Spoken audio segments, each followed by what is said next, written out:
My wife kicked me out because of my terrible Arnold Schwarzenegger impressions, but don't worry, I'll return. Welcome to Shave&Butcher. We're a shaving channel and there will be shaving, but first some housekeeping things. First of all, if you haven't subscribed already to the channel, then what's wrong with you? Second, I want to thank you for the input you made in a video I made, well, a few videos ago, where I asked for content ideas for the channel. We've been going for a long while. I thought maybe you have some fresh ideas, and thank you for the input.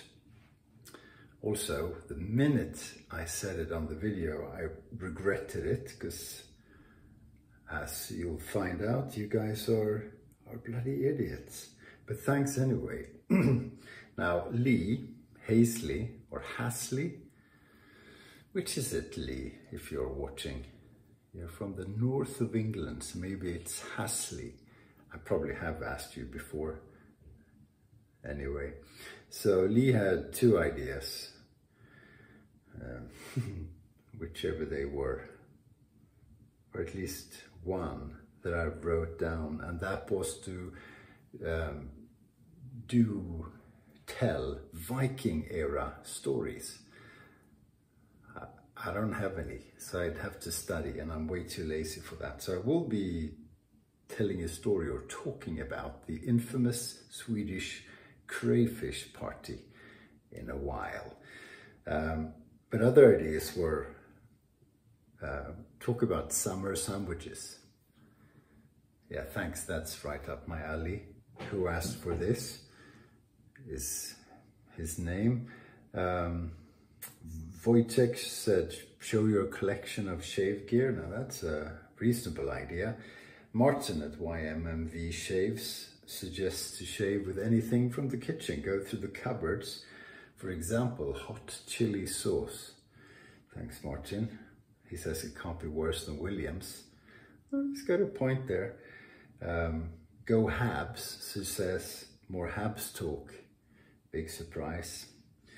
Other ideas. Mark Davis, shave with a camisori. Camisoris, I had one, they're boring. I don't want to do that. Thanks though. Marion, the Barbarian YouTuber, said do a wick head shave. I probably will be doing that, but not today. Can you see me? The camera's all wonky. Bo's Landschap had several ideas, some of which were reasonably good.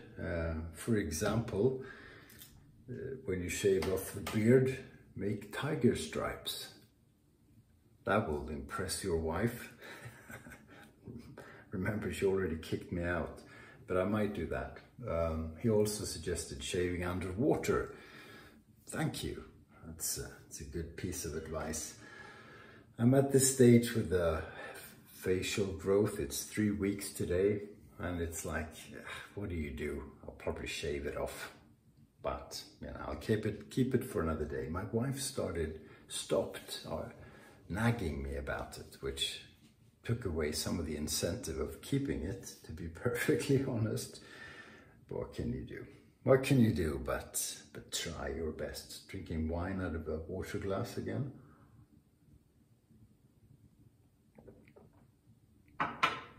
Lovely. Okay, we do the head shave with a, what's it called? Leaf. But don't know what blades are in, they're pretty old. I'm gonna trim beard lines and stuff with a wick, not the head, the lines. I'll do a stick today, stick soap. This is from DR Harris. This is Arlington, over in Mayfair, St. James's in London is where they're located. And the brush is designed by Frank, the late Frank Strömberg, and turned by Matti Lindholm, and in it is a boar nut. So we'll be doing that. And talking about the Crayfish Party.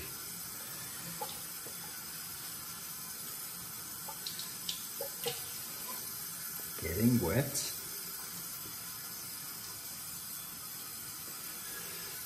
Ooh, yeah, so tomorrow is the annual crayfish party in the office. So a lot of companies do this. It's not a company type event originally.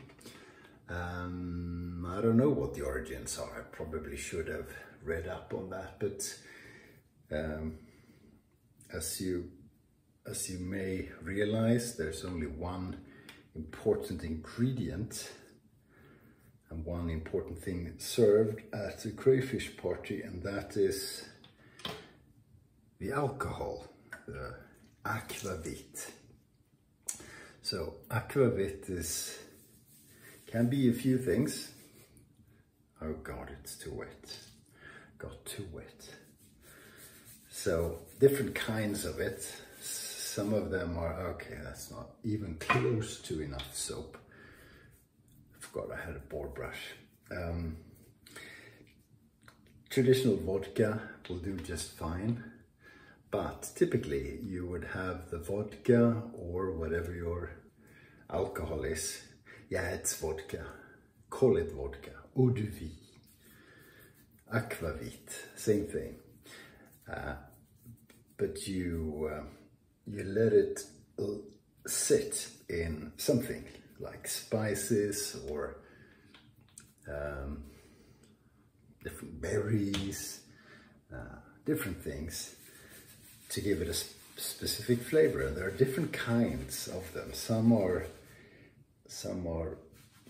translucent, so they look like vodka. And they taste like the stuff you've had them buried in for a while. And they do the same thing as vodka, which is turn the evening into something much more relaxed and joyful than if you wouldn't have it. Some are dark, like my favorite, which is called O.P. Anderson. That tells you nothing, but now you know. So it's a drinking thing, but it's done in the autumn, right about this time. Actually, the parties have been going on for the last week or so, and traditionally and originally it was the parties were held at the premiere of the crayfishing period. It's a bit less strict now. Before it was very strict. You'd have to pay a fine, almost go to prison if you started off too early, and this was to preserve the crayfish habitat, basically. So, or for good reasons. We've had plagues amongst the little things and so forth, and now we have the Swedish kind, which lives in rivers and lakes, sweetwater animals, and they're called river crayfish. And then we have an American version we call, that doesn't matter, but anyway. And actually I don't know which ones we're eating. The Swedish are considered better, I think. Not because they are, but because they're Swedish.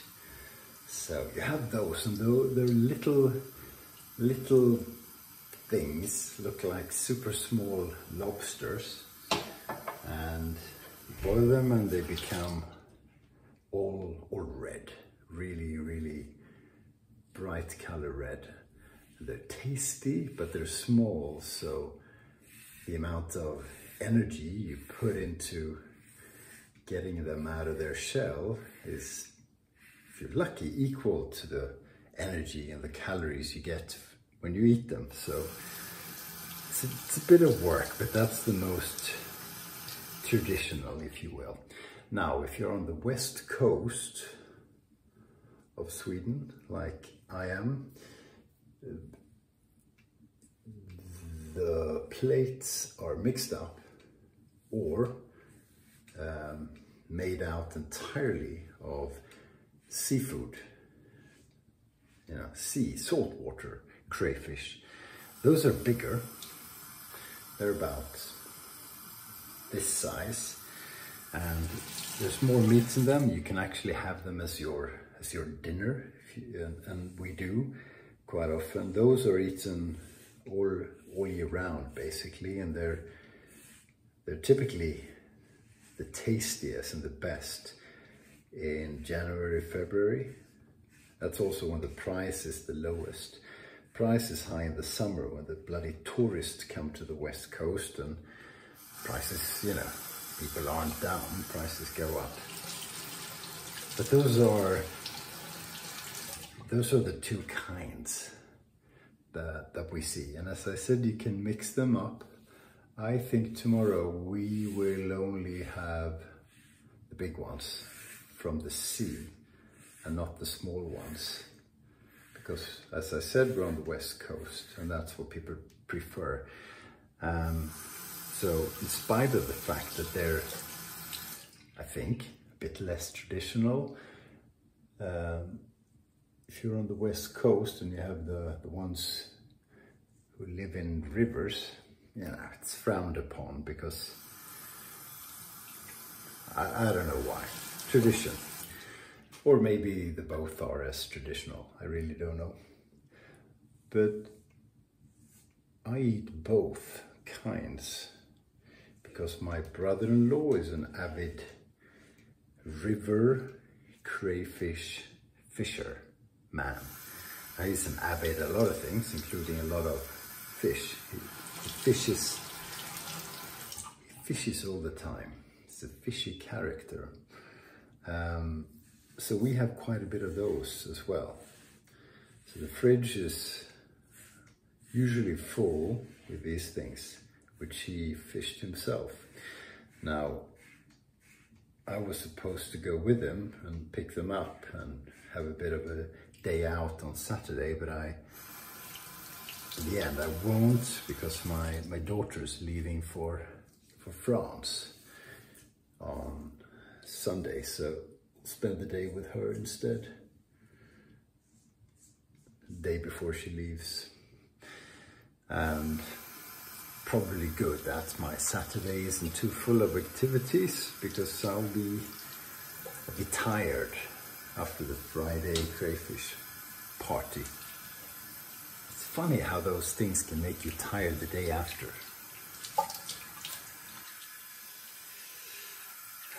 But at where I work, the crayfish parties are, it's mental. So I think the drinking will start around noon.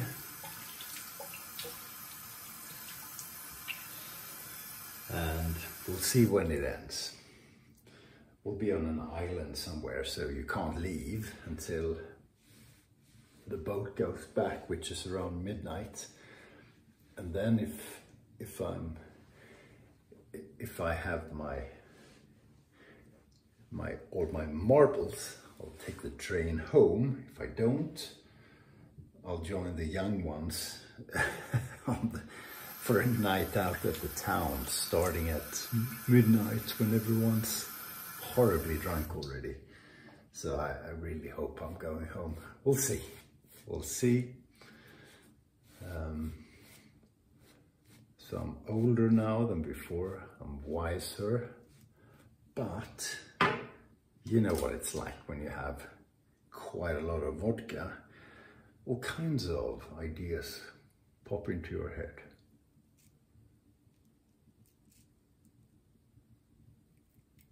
Also, you know, someone has to show the young ones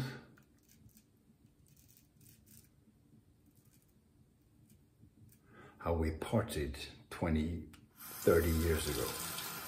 Make that 30.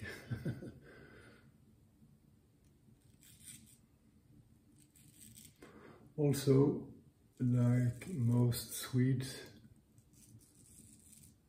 I never dance sober, so it's going to be a bit of dancing. And I have a hard time moving to modern music. That's how old I am. So we were all invited to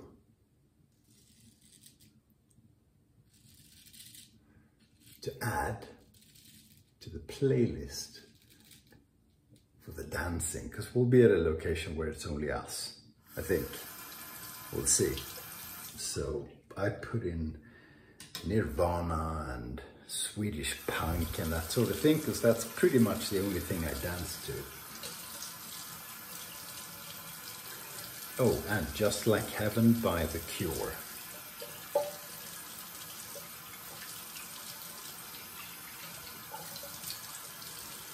So no videoing tomorrow.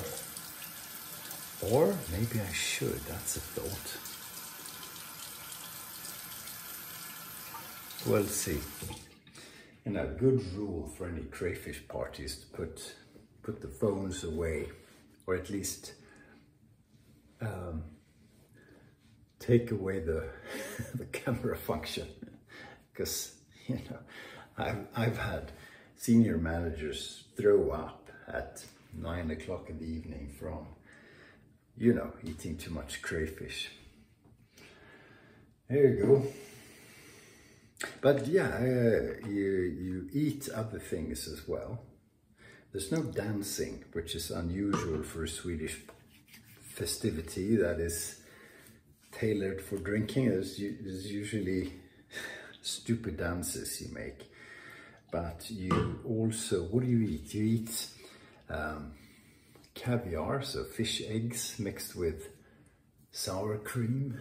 You eat bread and nice cheese, and an important part is a pie, cheese pie, made out of a cheese that I know my friend Lee Hasley likes. It's from Sweden. It's called Västerbotten, and it's in the northeast of the country. So only that cheese is used to make this pie, which is lovely any day of the week, but it's special for crayfish parties. So yeah, that's about it. So the trick is to eat quite a bit of bread before you drink too much. But we'll see how that goes.